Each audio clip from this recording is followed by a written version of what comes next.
Eu vou pedir para você abrir sua Bíblia no livro de Lucas, capítulo 13, versículo 1 a 9.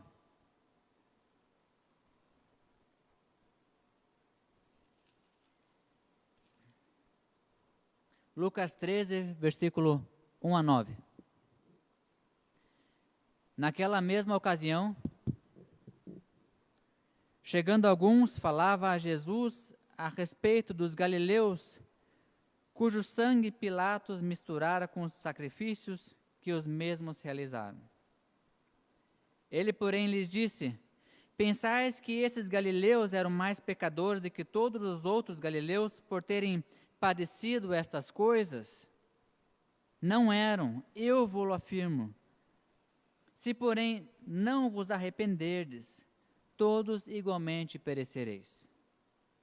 Ou cuidais que aqueles 18 sobre os quais desabou a torre de Siloé e os matou, eram mais culpados que todos os outros habitantes de Jerusalém? Não eram, eu vos afirmo. Mas, se não vos arrependerdes, todos igualmente perecereis. Então, Jesus proferiu a seguinte parábola. Certo homem tinha uma figueira plantada na sua vinha, e vindo procurar fruto nela, não achou. Pelo que disse ao viticultor: há 3 anos venho procurar fruto nesta figueira e não acho. Podes cortá-la. Para que está ela ainda ocupando inutilmente a terra? Ele, porém, respondeu: Senhor, deixa ainda este ano, até que eu escave ao redor dela e lhe ponha estrume. Se vier a dar fruto, bem está.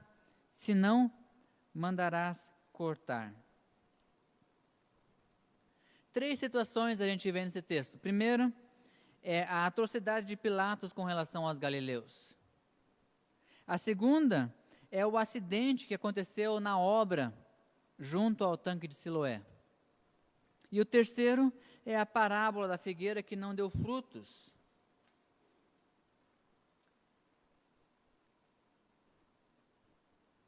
O título dessa mensagem, eu havia dito antes, é Ninguém é melhor que você. Você acredita nessa expressão?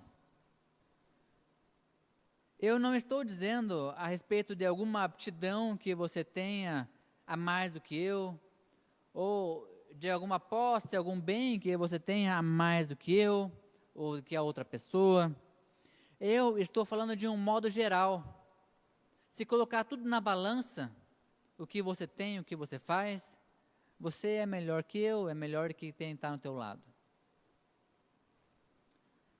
No final das contas, ninguém é melhor que você. Agora, ouvir isso deixa você feliz? Ela mexe com a tua autoimagem? Massageia teu ego? Como que você acha que as pessoas que foram procurar Jesus, nos primeiros versículos que nós lemos, do capítulo 13, se sentiram e se intitulavam? Eu vou responder para você. Melhores do que os outros. Eu confesso que essa mensagem e o título dessa mensagem teve o intuito de balançar um pouco a estrutura dos nossos autoconceitos, daquilo que a gente sabe, quem sabe até desfazer padrões e paradigmas daquilo que nós ouvimos por tanto tempo e de tanta maneira diferente. Existia na época de Jesus, existe até hoje, o falso conceito de que algumas pessoas cometem pecados piores que outros. E também o falso conceito de que a sorte acompanha quem faz boas obras e que o azar, entre aspas, acompanha quem tem obras más. Contudo, o que Jesus está falando aqui derruba essa construção. Eu quero ir um pouco além e um pouco mais fundo nos 2 fatos que os seguidores de Jesus lhe apresentaram e também trabalhar um pouquinho a resposta que Jesus deu quando ele proferiu aquela parábola. O primeiro ponto é que algumas pessoas são julgadas e condenadas quando mostram atitude de arrependimento. Você percebe isso? Vou falar de novo. Algumas pessoas são julgadas e condenadas quando mostram atitude de arrependimento. Você percebe como é contraditório isso? Você vê uma pessoa que está arrependida e está fazendo algo para demonstrar esse arrependimento, e quando ela faz isso, aí sim, ela é julgada e condenada pelo pecado que ela se arrependeu e está ali confessando. Os galileus que foram mortos por Pilatos, eles estavam ali na ocasião da Páscoa, e é quando cada homem, uma vez por ano, levava o sacrifício pelos seus pecados e também as suas ofertas de paz e de gratidão, e entregava aquilo no templo para ser oferecido a Deus. E quando era feito aquele holocausto, aquele sacrifício, naquele instante, de repente, chega Pilatos e a tropa dele e mata os galileus. Eles estavam ali numa atitude de arrependimento e foram mortos, julgados e condenados. O que Jesus adverte é que o fato de Pilatos ter feito essa atrocidade contra aqueles homens não significava que o pecado daqueles homens era maior, mais pesado, mais difícil de ser perdoado do que o dos outros. Jesus adverte que sem arrependimento genuíno, o fim de qualquer ser humano seria o mesmo daqueles homens. Uma morte espetacular, referindo-se ao inferno, em contrapartida de que o arrependimento é o caminho para a vida eterna. Faz sentido para você isso? O que Jesus está mostrando para aqueles homens que chegaram e falaram assim: Jesus, você viu que Pilatos matou aqueles galileus que estavam ali oferecendo o sacrifício deles? Eu não morri. Isso quer dizer que o meu era só um pecadinho, não era um pecadão igual ao deles? Então eles, como fizeram um pecadão, tinham que morrer. Eu só fiz um pecadinho, então foi suficiente eu ter matado o boi, ou o cordeiro, ou o pombinho, o que quer que fosse. Existe uma arrogância escondida aqui, um orgulho, um sentimento de superioridade daquelas pessoas que foram procurar Jesus. O segundo ponto é que desgraças e calamidades são notícias que correm muito rápido. E elas são temperadas pela fofoca. Isso é sério. Notícia ruim, ela anda mais rápido. E quanto mais rápido ela anda, mais temperada ela fica com as coisas que as pessoas acrescentam para talvez deixar aquela notícia mais atrativa, mais chamativa. E aí, Pilatos, nesse mesmo tempo, olha só o que aconteceu, ele mandou construir, ou na verdade, ele mandou engendrar um aqueduto junto ao tanque de Siloé.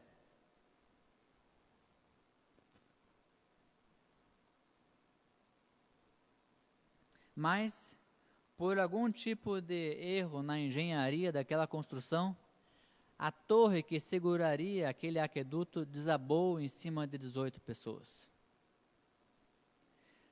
O grupo de pessoas que veio falar para Jesus, você viu só aquela torre de Siloé que caiu sobre 18 homens?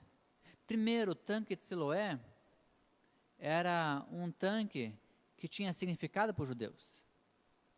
Segundo, quem estava construindo aquela torre eram judeus que estavam trabalhando para Roma. E as pessoas que foram procurar Jesus, eram de uma gangue, digamos, de um grupo chamado Zelotes, que eram judeus que não aceitavam o senhorio de Roma sobre o povo hebreu, sobre o povo judeu. E eles eram terroristas, porque se eles vissem um soldado romano sozinho em algum lugar, eles vinham lá e matavam ele. Então, esse grupo que veio falar para Jesus, falou assim, olha, aqueles 18 homens lá, eles morreram porque eles traíram os judeus. Eles estão trabalhando para Roma contra os judeus.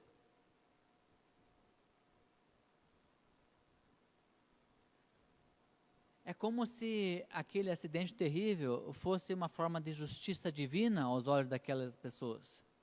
E aí eles falam para Jesus, e Jesus fala o quê?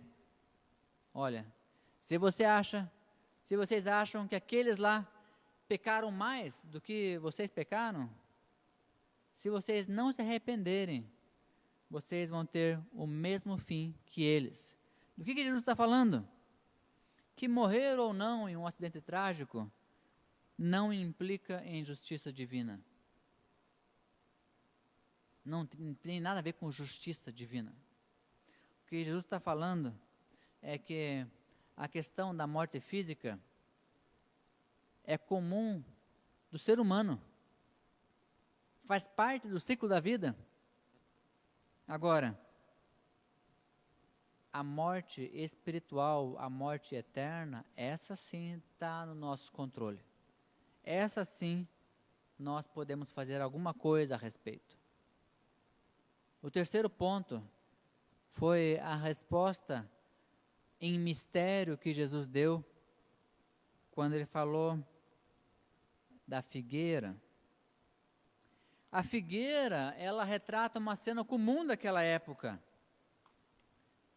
Sabia? Não havia problema nenhum em os agricultores, aqueles que cultivavam vinhas, terem outras árvores frutíferas em suas terras.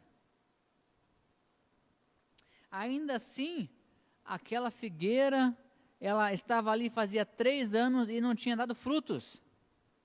Pensa comigo uma coisa bem séria, olha só.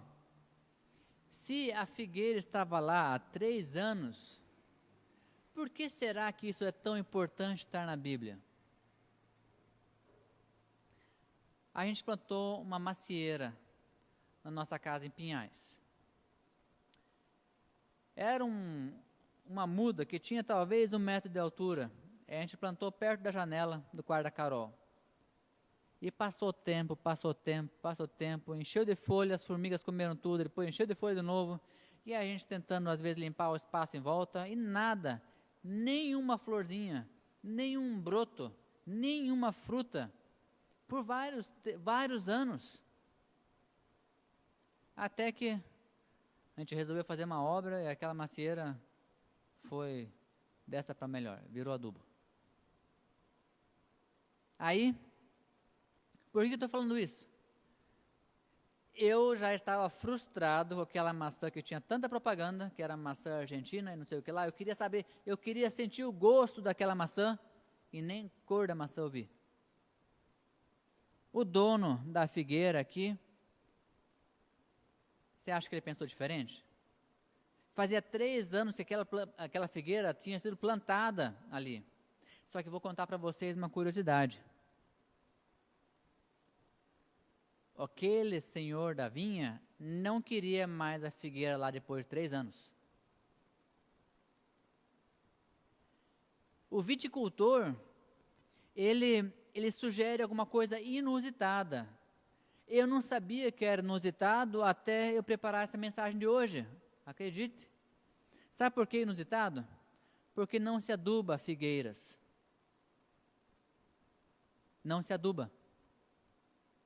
A figueira não precisa de adubo, em nenhum momento. Ali foi, digamos que, a última chance que o viticultor encontrou para que aquela figueira não fosse abaixo, não fosse cortada. E aí, se mesmo fazendo isso, a última chance, se ainda assim não desse certo, aí tudo bem, a figueira podia ser cortada. Mas Jesus, ele ainda explicou essa parábola por mais um motivo.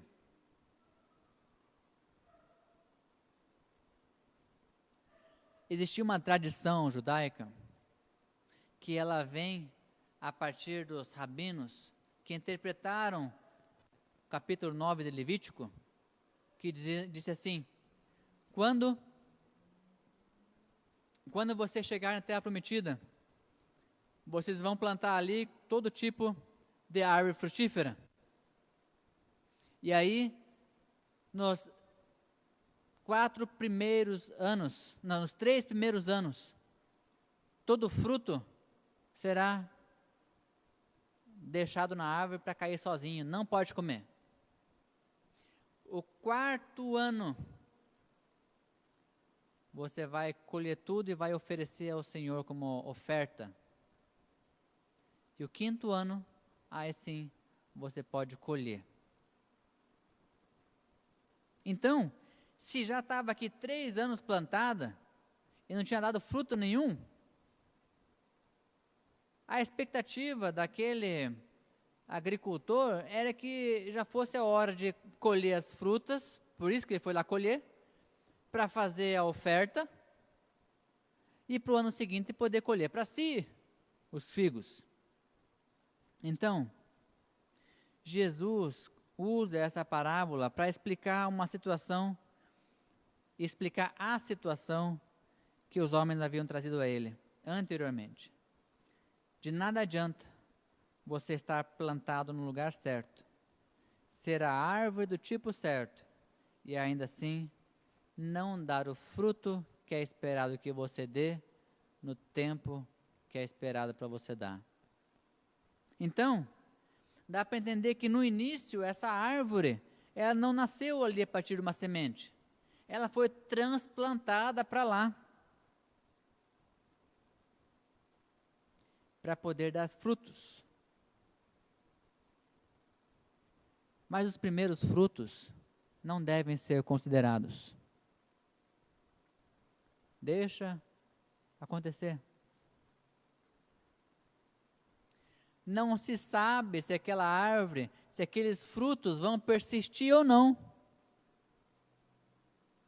Aí chega um momento em que o aparecimento dos frutos mostra uma certa consistência, afinal de contas são 3 anos dando fruto, já é o 4º ano, ok, então já vi que essa árvore funciona, é boa, esse ano agora todos os frutos vão para o Senhor, e a partir do ano que vem, eu vou poder usufruir dos frutos.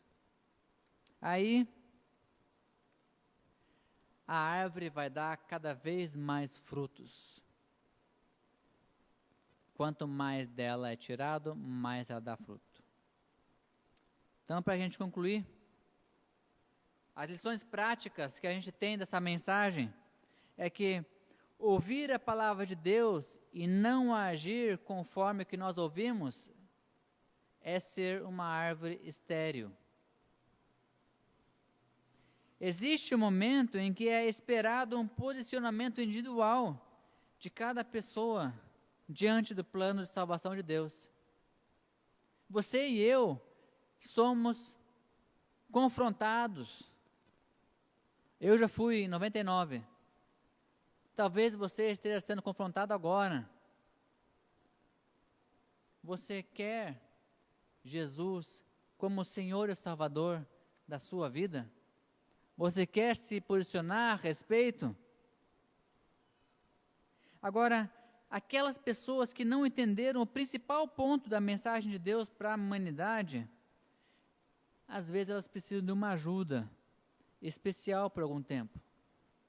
Talvez você ou alguma pessoa que você conheça não entendeu ainda o plano de salvação. Ah, tá bom, eu sei, Jesus foi um cara 2000 anos atrás, dividiu o calendário em antes e depois dele, fez uns milagres lá, mas ele não operou alguma coisa pessoal na vida daquela pessoa. Talvez você então seja a pessoa chamada por Deus para ajudar esse outro a ter esse encontro pessoal com Deus. Aí Se mesmo assim, se mesmo a mensagem sendo instruída, sendo ensinada, sendo explicada para essa pessoa, se ela não se decidir, ou se decidir por, não, eu não preciso de Jesus, aí vai chegar o dia em que ela vai ser cortada e vai ser queimada. Esse é o dia do Senhor. E aí vai ser a eterna separação de Deus. Então, eu creio que, e eu espero que depois dessa reflexão, você concorde comigo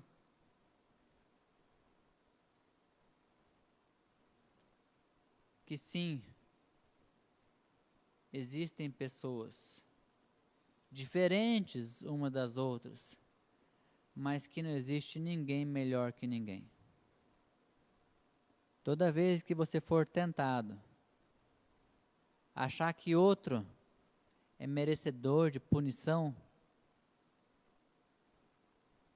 antes de você compartilhar essa tua ideia, verifique-se a si mesmo se você também não é culpado de alguma coisa. A não ser que você seja juiz e tenha que julgar a causa, eu acho que não cabe a nós se meter onde nós não somos chamados. Justo juiz só existe um, que é Deus. Você e eu, que não temos o cargo, a função de juiz no Estado, não cabe a nós julgarmos a atitude dos outros, e sim julgarmos as nossas próprias atitudes.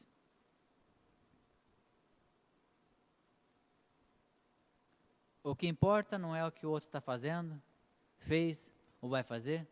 O que importa é o que eu estou fazendo, fiz ou vou fazer. Afinal de contas, Deus, Ele traçou um plano perfeito antes da criação do mundo, sabendo que nós precisaríamos desse plano para chegar à salvação e poder ter um relacionamento restaurado com Deus. Esse plano envolve Jesus. Nesse tempo de Quaresma, nós precisamos refletir o que realmente significa para a gente o fato de Jesus ter nascido, crescido, vivido, morrido e ressuscitado por você e por mim. Eu queria orar com você nesse final. E a minha expectativa mesmo é que essa mensagem tenha mudado alguma coisa na tua maneira de pensar, na tua maneira de ver as situações à tua volta. Senhor nosso Deus, obrigado porque a tua palavra, ela jamais volta vazia. A gente precisa de coragem às vezes para tomar posicionamento. A gente precisa de coragem às vezes para continuar seguindo em frente, mesmo quando as circunstâncias parecem ditar ao contrário. Mas nós queremos, Deus, nós queremos dar frutos consistentemente. A gente não quer cair no erro de achar que somos os melhores que os outros, ou que calamidades vêm para aqueles que merecem calamidades. O que eu sei, porque a tua palavra diz que o Senhor não quer que ninguém se perca. E que é uma tristeza para cada vida que é interrompida aqui na terra sem que não conhece ao Senhor. Quero te pedir, Deus, que o Senhor nos ajude a sermos instrumentos de salvação para as pessoas. Aquelas pessoas que apontam Jesus como sendo o único caminho que leva a Ti. Que tudo aquilo que nós fizermos possa anunciar o Teu amor para as pessoas. Que nós sejamos solidários com a situação que o outro está enfrentando. Que nós sejamos empáticos quando a gente percebe que outros estão em dificuldade. e também, Deus, que através da nossa vida seja vista um evangelho vivo em cada um de nós, e que esse evangelho vivo possa ser lido pelas pessoas. Em nome de Jesus que nós oramos. Amém e amém.